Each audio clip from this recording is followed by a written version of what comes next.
Giêsu na hai jari ngaida iso na pau kumbi Prabu Giêsu da awa basing bu kauri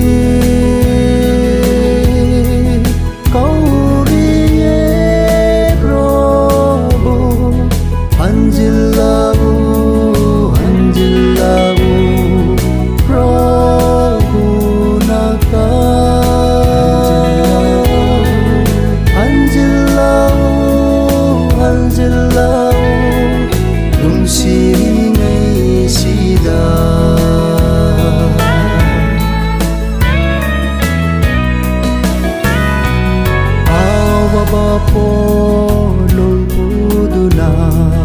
kadong na sa Libano nang su inja horo Prabu Giêsu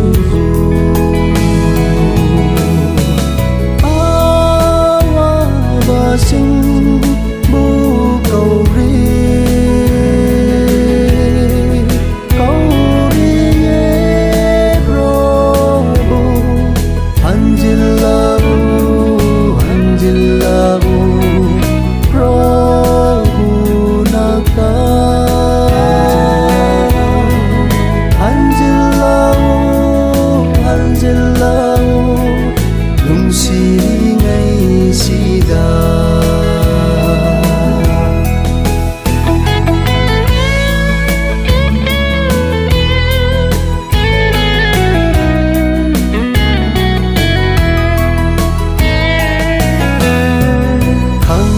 khang na